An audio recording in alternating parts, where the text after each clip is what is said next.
નિયમો આધારિત થાય એની આપણે આ પાઠમાં ચર્ચા કરવાની છે। ત્યારે એને સંબંધિત જે મુદ્દા હતા, વ્યાખ્યાઓ હતી, સમજૂતી હતી, તે આપણે શીખતા હતા। આપણે આશ્રુતિ આવો એક શબ્દ જોયો, આશ્રુતિ કે પાણી પોતાની ઊંચી સાંદ્રતાથી અથવા તો ઊંચી રાસાયણિક ક્ષમતાથી ઓછી સાંદ્રતા એટલે કે નીચી રાસાયણિક ક્ષમતા તરફ વહન પામે।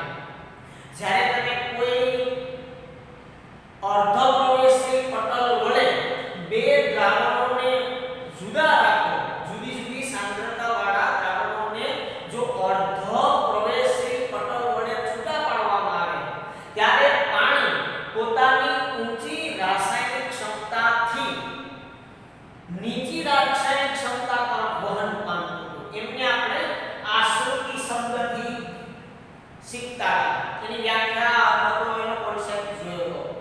ત્યારબાદ આપણે જળવાહક અને અણુવાહક વિશે માહિતી શીખ્યા હતા। આગળ આપણે ત્રણ પ્રકારના દ્રાવણોની ચર્ચા કરી ગયા કે સમસાંદ્ર દ્રાવણ કે જેમાં બહારના અને અંદરના બંને દ્રાવણોની સાંદ્રતા સમાન હોય, ઇઝ ઇક્વલ ટુ હોય, તો એને સમસાંદ્ર કહેવાય, એટલે કે આઇસોટોનિક બોલાય। ત્યારબાદ આપણે એવું શીખ્યા કે અધિસાંદ્ર, બહાર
દ્રાવણમાં નાખ્યો, પાણી બહાર આવવાની ઘટના શરૂ થઈ, એને બહિરાશક્તિ કહીએ. પરિણામે કોષ દિવાલ સાથે જીવરસનો સંપર્ક તૂટશે, ગુમાવી દેશે અને કોષ રસના કોઈ એક વિસ્તારમાં, કોષના એક વિસ્તારમાં આ જીવરસ સંકોચાઈને ગોઠવાઈ જાય. આ આખી સમગ્ર ઘટનાને રસ સંકોચન તરીકે ઓળખી શકાય. ફરીથી તમારા ધ્યાનમાં મૂકો, રસ સંકોચન એટલે કે વનસ્પતિના સેલને તમે અધિસાંદ્ર દ્રાવણમાં મૂકો. અધિસાંદ્ર દ્રાવણ એટલે બહારની સાંદ્રતા વધુ, અંદરની ઓછી. જ્યાં ઓછી સાંદ્રતા છે ત્યાં પાણીની રાસાયણિક ક્ષમતા ઊંચી છે અને જ્યાં સાંદ્રતા વધારે છે ત્યાં પાણીની રાસાયણિક ક્ષમતા નીચી છે. જ્યારે હવે આપણે રાખ્યા પછી અમુક મિનિટો અથવા સમયના અંતે પાણી પોતાની ઊંચી રાસાયણિક ક્ષમતાથી નીચી રાસાયણિક ક્ષમતા તરફ આવશે અને પરિણામે બહિરાશક્તિ થશે, એટલે કે પાણી બહાર આવશે અને ધીમે ધીમે જીવરસ છે એ સંકોચાય અને કોઈ એક દિવાલની બાજુમાં સંકોચાઈને ભેગો થઈ જશે. સમગ્ર ઘટનાને અહીંયા આપણે લખ્યું કે રસ સંકોચનની ઘટના કહી શકીએ. તમને એક ઉદાહરણ સમજવા માટે થઈને આપો કે સમજો કે એક લીલી દ્રાક્ષ છે. લીલી દ્રાક્ષ તાજી ફ્રેશ, આ દ્રાક્ષને ઉદાહરણ માટે સમજાવવા માટે કહું છું કે તાજી દ્રાક્ષ એક સેલ સમજી લો, ઘણા બધા સેલ છે પરંતુ એક સેલ તરીકે સમજી લો. હવે તમે એ દ્રાક્ષને અતિ ખાંડ ઓગાળેલા કે મીઠું ઓગાળેલા દ્રાવણમાં રાખશો તો બહાર પાણી કરતા ખાંડ કે મીઠાનું પ્રમાણ વધારે છે કે પાણીનું પ્રમાણ ઓછું છે? દ્રાક્ષની અંદર પાણીનું પ્રમાણ એની સરખામણીમાં વધુ છે. તેથી દ્રાક્ષમાંથી પાણી બહાર આવી જશે. દ્રાક્ષની ત્વચા કે અર્ધપ્રવેશી પટલ તરીકે કામ કરશે અને દ્રાક્ષમાંથી પાણી બહાર આવી જશે. તેથી તાજી ફ્રેશ દ્રાક્ષ એ સંકોચન અનુભવશે. આ સમજવા માટે કહું, અહીંયા આપણે સેલના સંદર્ભમાં શીખવા છે. સેલમાં પણ એક સેલમાં પણ આ સ્થિતિ થાય. રસ સંકોચનને અંતે બહિરાશક્તિ થાય. સેલની અંદરનો જીવરસ છે એ સંકોચાઈને કોઈ એક સપાટી આગળ એકત્રિત થઈ જશે. તો પહેલી ઘટના એ બની કે રસ સંકોચન એટલે બહિરાશક્તિ. અધિસાંદ્ર દ્રાવણમાં થાય, પાણી અંદરથી બહાર આવે અને રસ સંકોચનની ઘટના બનતી હોય. અહીંયા તમે આકૃતિ બંનેમાં જોઈ શકશો અને સમજી પણ શકશો. અહીંયા જીવરસ એક સાઈડમાં, અહીંયા મેં લખ્યું આ સામાન્ય સ્થિતિનો આસુત કોષ છે. જ્યારે અહીંયા અધિસાંદ્ર દ્રાવણમાં મૂક્યા પછી અમુક સમયના અંતે રસ સંકોચન પામેલ સેલની આકૃતિ બતાવી. આકૃતિને પરિણામે પાણી બહાર આવે, સંપર્ક તૂટે, જીવરસ એક ખૂણામાં એકત્રિત થઈ જશે. આ સમગ્ર ઘટનાને આપણે રસ સંકોચનની ઘટના કહીશું. હવે આનાથી ઉલટું રસ નિસંકોચન. આ ઘટના સમજવા માટે પણ અહીંયા આપણે આ ટોપિક લખ્યો છે, એને પણ સમજીએ કે રસ નિસંકોચનની જે ઘટના છે તેની અંદર રસ નિસંકોચન માં ઉલટું થાય છે. સામાન્ય રીતે અહીંયા આપણે અધિસાંદ્ર દ્રાવણમાં સેલને રાખ્યો હતો. હવે આપણે અધોસાંદ્ર એટલે કે હાઇપોટોનિકમાં રાખવાના છીએ. આનાથી ઉલટું દ્રાવણ બદલાઈ ગયું, અધિસાંદ્રને બદલે અધોસાંદ્ર. તો હવે તમે વિચારી શકો કે અધોસાંદ્ર એટલે બહારની સાંદ્રતા ઓછી અને અંદરની સાપેક્ષમાં સાંદ્રતા વધારે. એટલે જ્યાં સાંદ્રતા ઓછી છે ત્યાં પાણીનું પ્રમાણ બિલકુલ વધુ છે, મતલબ એની ઊંચી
સેલ ફરી પાછી પોતાની મૂળ સ્થિતિમાં આવ્યો. હવે શિથિલ કોષ, જ્યારે તમે કોઈ એક સેલને લ્યો વનસ્પતિના અને આવા સેલને સમસાંદ્ર એટલે કે આઇસોટોનિક સમસાંદ્ર દ્રાવણમાં રાખશો તો સેલના, કારણ કે બંને જગ્યાએ સાંદ્રતા સમાન છે, સેલમાં જેટલું પાણી પ્રવેશે એટલું જ પાણી બહાર આવે છે. તેથી અહીંયા પાણીની જળવાઈ રહેશે, પાણીનું સમાન રૂપે જળવાઈ રહેશે, એટલે કે પાણી જેટલું બહાર જાય એટલું જ આવે અંદર. તેથી કોષ પોતાની મૂળ સ્થિતિ જાળવી રાખશે. આ સ્થિતિને કોષની શિથિલ સ્થિતિ કહેવાય. જો ત્રણ સ્થિતિ અધિસાંદ્રમાં રાખો તો રસ સંકોચન થાય, અધોમાં રાખો તો રસ નિસંકોચન થશે અને સમસાંદ્રમાં રાખશો તો કોષની શિથિલ સ્થિતિ કહેવાય. આ ત્રણ સ્થિતિ છે. શિથિલમાં જેટલું પાણી અંદર પ્રવેશે એટલું જ બહાર આવશે અને પરિણામ સ્વરૂપ સેલ ઉપર કોઈ દબાણ ઊભું નહીં થાય, સેલ પોતાની મૂળ સ્થિતિ જાળવી રાખશે અને આ સ્થિતિને શિથિલ સ્થિતિ તરીકે ઓળખવામાં આવતી હોય. આ ત્રણ ઘટના થઈ વિદ્યાર્થી મિત્રો. રસ નિસંકોચન, પહેલું આપણે જોયું રસ સંકોચન, બીજું આપણે જોયું રસ નિસંકોચન અને ત્રીજું આપણે જોયું શિથિલ કોષ એટલે કે સમસાંદ્રમાં રાખવું. જ્યારે આના આધારે કોઈ વિકલ્પ આવે ત્યારે એમ પણ પૂછી નાખે કે કોષ શિથિલ સ્થિતિમાં ક્યાં હોઈ શકે, કયા દ્રાવણમાં, તો સમસાંદ્રમાં. કયા સ્થિતિમાં સેલ રસ નિસંકોચનની ઘટના થાય, તો અધોસાંદ્રમાં. ક્યાં રસ સંકોચન થાય, તો એ અધિસાંદ્રમાં. તો આ ત્રણ સ્થિતિ દ્રાવણોની પરિણામે સેલ ઉપર એક સેલની કન્ડિશન ઊભી કરે છે અને એક સેલમાંથી આ રીતે બીજા સેલમાં વહનની ઘટના માટે આ આશ્રુતિ, અને આપણે આગળ પણ શીખ્યા કે આશ્રુતિ એ દ્રાવણની સાંદ્રતા અને તેના ઉપર લાગતા દબાણ બંને ઉપર આધારિત હોય. હવે ત્રીજી ઘટના છે કે જેમાં નથી રસ સંકોચન, રસ નિસંકોચન કે નથી તો શિથિલ. આવી એક ઘટના છે, એનું નામ છે અંતઃચૂષણ. અંતઃચૂષણ વિદ્યાર્થી મિત્રો, તમને ઉદાહરણ પહેલા આપું એટલે તમે સમજી શકશો, ઝડપથી સમજી શકશો.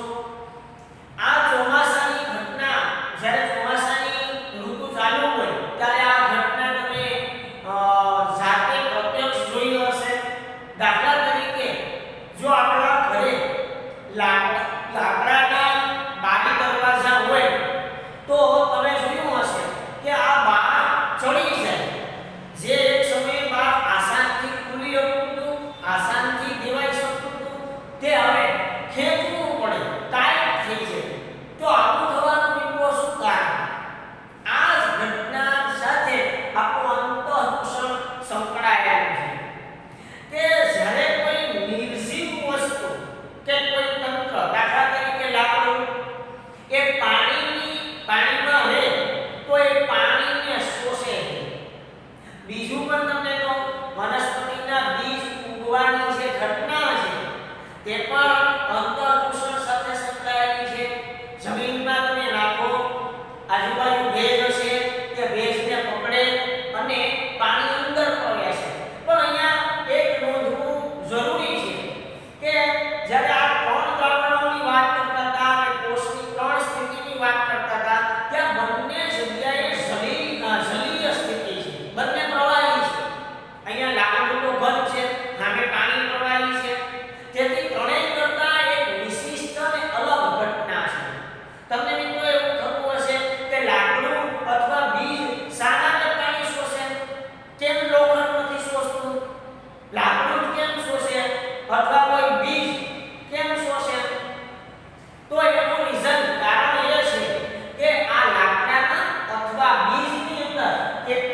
બીજું હવે આપણે શીખવાનું છે વહનના પ્રકાર.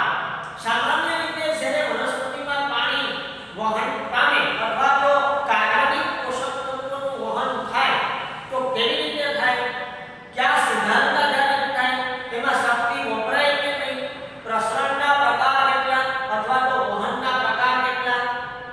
સામાન્ય રીતે વહન સાયનોફિલિક થતું હોય, તમે તમારે ઘરે ઘીનો દીવો ભગવાનની આગળ લગાડતા હશો તો એમાં કેવો સિદ્ધાંત લાગુ પડે, તો લાકડાના પ્રકાર જોયા એને આધારે વહનના પ્રકાર શીખશું. સાનુકૂલિત વહન, સાદું વહન અથવા એને પ્રસરણ બોલી શકીએ, અને સક્રિય વહન. આવા 3 પ્રકારના વહનના પ્રકાર છે એ આવતા લેક્ચરમાં શીખશું. ત્યાં સુધી આપણે એક વખત લખો, યાદ કરો, આ પાઠના ટોપિક છે એમને રીડ કરી વાંચી અને થોડી તૈયારી એના આધારિત